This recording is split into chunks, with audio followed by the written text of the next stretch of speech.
Hi everyone, Amy here from Spoonflower to answer some of your questions about our small business grant. So we had a lot of questions come in just about some basics. So what is the grant? The grant program is for small business owners worldwide. You're eligible if you have an established business or if you're just starting out wanting to start a business. The grant is for up to $1,000 in Spoonflower credit. So your small business, you'll definitely want to know how you have or how you will use Spoonflower fabric, wallpaper, and home decor.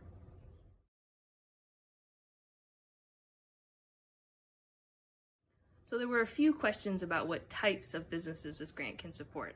And the short answer is all kinds of businesses, as long as you're using or you're making products that use Spoonflower fabric, wallpaper, or home decor items. So interior designers can apply, artists, specifically artists that are making products from their designs, people with Etsy shops, that was another question. A lot of our applicants have Etsy shops or some sort of e-commerce shop. The big thing that would make you not eligible would be that you were under the age of 18 and if you were running a non-profit business. But other than that, just about any other business can apply.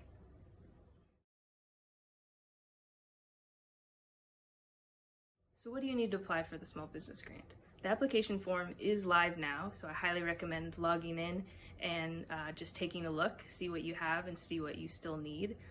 Now's a perfect time. March 1st is the deadline, so you want to get moving on that pretty soon. The big things you'll need are clear photos of your products, a resume with your creative and business experience. You also want a clear projection as to what Spoonflower products you would purchase with the grant.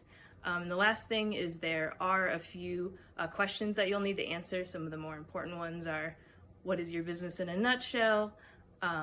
Just what do you make? What are you all about? But then also, how can Spoonflower help you grow? Those are definitely the ones to focus on, but there's a few more if you log in to see. So what makes a strong small business grant application? There's no real magic formula, but we have assembled some tips on our blog. And we've also asked our friends Karen and Tiffany, who have received the grant in the past, to let you know some things that they do to not only help with their small business grant application, but just opportunities in general.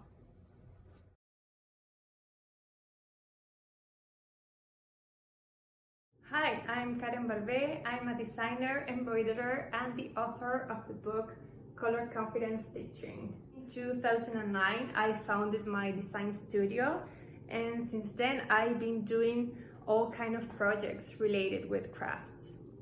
In the last years, I've been teaching people from all over the world how to embroider and about color as well through my online and in-person classes.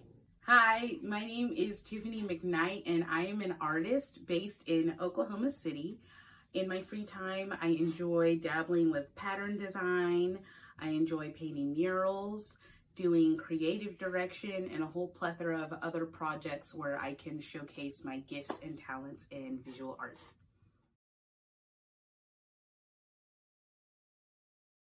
I applied for the Spoonflower Small Business Grant.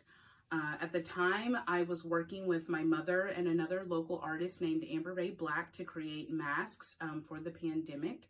And at that moment in time, I knew I needed to invest in more materials and more fabric to be able to continue to create masks. So ultimately, when I applied for the grant, I knew I wanted to have more fabrics, but I also knew that I had some dream projects that I wanted to be able to invest in. I also want to dabble with clothing design and applying my patterns to different objects and also different pieces of clothing. So that was definitely a dream project that I had in the long term, and by being able to receive this grant, I was able to make that project a reality sooner than later. There were two reasons why I applied to this grant. The first one was that I had recently moved to Chicago to live with my husband, and I wanted this personal change to be reflected in my professional life. And the second reason is that for some time I had been thinking about expanding my work into other areas, especially fabric design. So when I learned about this opportunity, the Spoonflower grant opportunity, I felt that this was like the perfect link to bring these two together. So if you're thinking of doing something new with your work, or perhaps you want to reflect a personal moment, I encourage you to apply to the grant. I applied with a very specific project, which was designing a fabric collection, specially designed for hand embroidery. I know it can be so hard to choose just a few images to present with the application. And it can be especially hard when you don't have like the images for that project, because it's something like new that you're making up in your mind, and that was my case. So what I did is that I imagined and I asked what 3 images, if blended together, would better represent or convey this image, this project I have in my mind. So what I chose is I pick up a picture about the technique itself. The other one was about the color and the overall mood I was pursuing, and the last one was about the patterns, the motifs. Looking through all of the images that you have of your work and choosing the strongest images that make your work look the best, and having very clean cut images, no extra things in the background, or just terrible lighting or anything like that. Just making sure that the product is in full focus so that the people at Spoonflower know exactly what it is that you are showing them, that you're invested in this moment, and that you can like to continue to invest in over time. Oh, this is a good one, because we as small businesses or freelancers, we are always trying to stand out in the marketplace. So my advice, and this I know may sound very obvious, is to be memorable, especially when writing the application.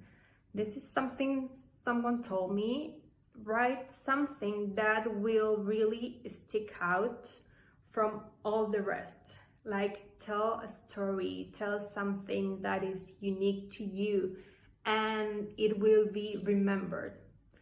So I think that helped me. Yeah, try that. Always make sure that you are producing high quality content that best represents you, making sure that you're reaching out to people either in your community or other local brands that are interested in collaborating, so that when it comes time for you to market your product, you also have some leverage in being able to connect and cross tag with other entities with your product. Anytime that I share any of my work, I try and attribute all of the hands that have touched the product, whether that be me or the seamstresses or something or someone that may have inspired the design that I specifically made for the fabric. I'd also recommend reaching out to brands directly and welcoming an opportunity for them to invest in you and your brand further. A little kindness goes a long way. And whether that be you're just sending a professional message that's saying, hey, I love your brand, I love what you all are doing, I'd welcome an opportunity to be able to work with you and to be able to create something that represents not only you, but the brand as well.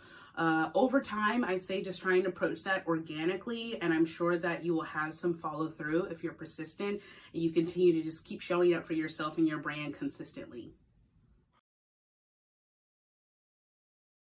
My general tips for preparing a good application to apply for the small business grant, I would say definitely check out all of the parameters to apply well in advance before the deadline. I reached out to a couple of my trusted colleagues to have someone proof and look over my submission before I actually finally submitted, to make sure that I was seeing outside of just my own tunnel vision, and that the quality that I was striving for not only satisfied me, but satisfied other people. So I would definitely recommend giving yourself as much time as possible to work on the application. I would also suggest looking at the blog on Spoonflower and checking out some of the past grantees to see what their submissions were like, what their brands are like. And I think once you have all of those things covered, you can come up with an immaculate application that will help you stand out in the pool amongst the rest. My one piece of advice is to share the text of your application with a few trusted people. In my case, I share it with my husband and my English teacher, and I asked them, can you catch any typos or grammar mistakes? And the really great thing is that they made suggestions other than catching the mistakes. But they made suggestions and they asked questions, and they were like, why are you saying this? Or what do you mean by this? And it was so helpful because that made me clarify my message and build in finally a stronger application.